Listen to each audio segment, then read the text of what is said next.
ကျွန်တော်တို့ SunOS 9ရဲ့ဒီ GUI လေးကိုနည်းနည်းလေးလေ့လာကြည့်အောင်ကျွန်တော် SunOS 9လေးကိုကျွန်တော်တို့ login ဝင်လိုက်ပါမယ်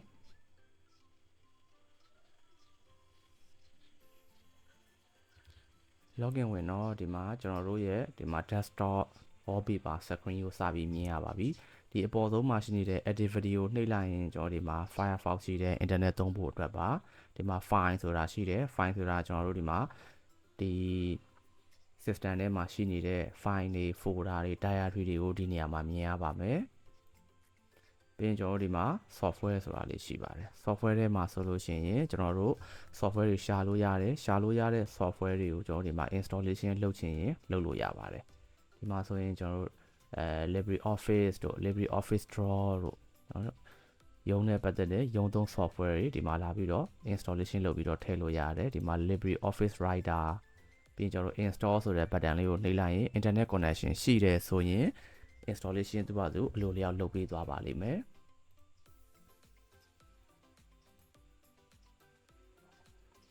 ပြီးဒီမှာ terminal ဆိုတာရှိတယ် terminal ကတော့ကျွန်တော်တို့ဒီမှာ command line ကိုခေါ်ပြီးတော့အသုံးပြုတာပါဒီ command line မှာဆိုရင်လည်းကျွန်တော်တို့ Linux system ကို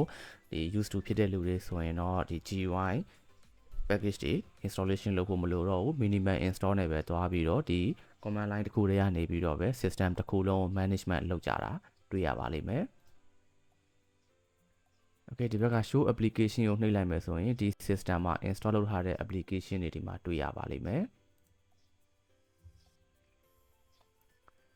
ဒါတော့ကျွန်တော်တို့အလယ်မှာရှိတာကတော့ကျွန်တော်ဒီမှာပြက်ကလေး daytime setting လေးကျွန်တော်တို့တွေ့ရပါမယ်ဒီညာဘက်အစွန်ဆုံးမှာဆိုရင်တော့ကျွန်တော်ဒီမှာ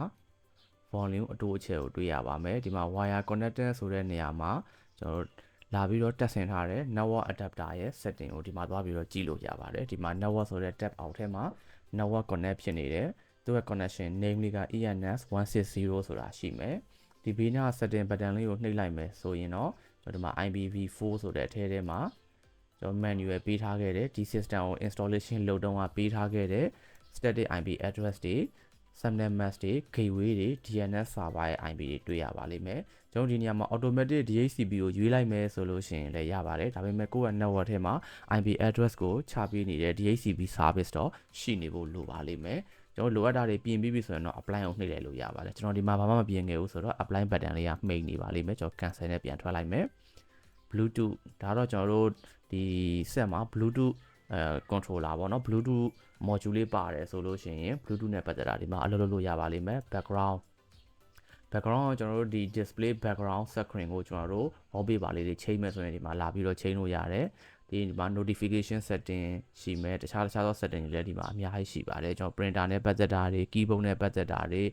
နောက်ဒီမှာ power source တွေ sound နဲ့ပတ်သက်တာတွေ region တွေချိန်တာတွေ language တွေချိန်တာတွေ date time setting တွေချိန်တာတွေဒီထဲထဲမှာဝင်ပြီးတော့လုပ်ပေးလို့ရပါတယ်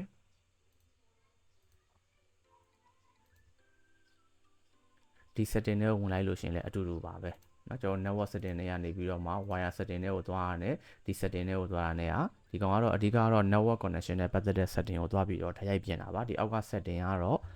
ဒီ system တစ်ခုလုံးရဲ့ setting ကိုပြင်တာပါ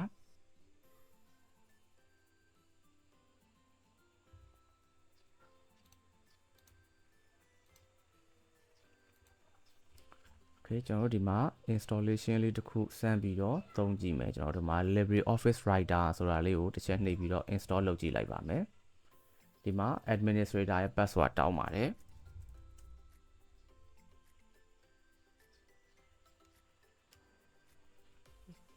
ဒီမှာ preparing ဆိုပြီးတော့သွားနေတာတွေ့ရမယ်ခုနကတော့ထည့်ပေးတဲ့ administrator ရဲ့ password ဆိုတာကကျွန်တော်တို့ဒီ system တစ်ခုလုံးရဲ့ super user ပေါ့နော် root user ရဲ့ password ပါဒီ root user ရဲ့ password ကကျွန်တော်တို့ဒီ operating system ကိုစပြီးတော့တင်တဲ့အချိန်မှာ root user အတွက် password သတ်မှတ်ပေးခဲ့ရတာလေးရှိပါတယ်အဲ့ဒီတုန်းကထည့်ပေးခဲ့တဲ့ password ကိုဒီမှာပြန်ပြီးတော့ထည့်ပေးရမှာပါ